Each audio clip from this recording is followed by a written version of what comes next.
আজ শনিবার আমাদের মাঠের গাছপালাগুলো কাটা হয়েছে, তো আমি এখন ডাব খুঁজছি। যেগুলো ডাব আছে সেগুলো নিয়ে একটা জায়গায় জড়ো করছি। তো কি অবস্থা!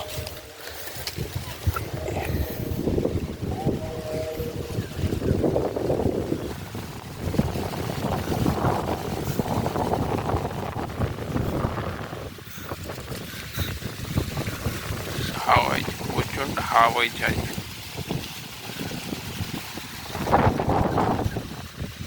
এতগুলো গাছের ডাল আমি কি করে পরিষ্কার করবো?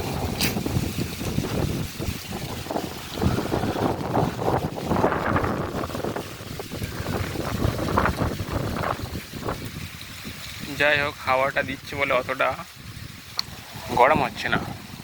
যদিও আজকে সতর্কতা জারি করা হয়েছিল যে আজকে প্রচণ্ড জোরে ঝড় বইবে, 50 থেকে 60 কিলোমিটার বেগে সন্ধ্যের দিকে। তো এখন থেকে তার প্রভাব দেখা যাচ্ছে।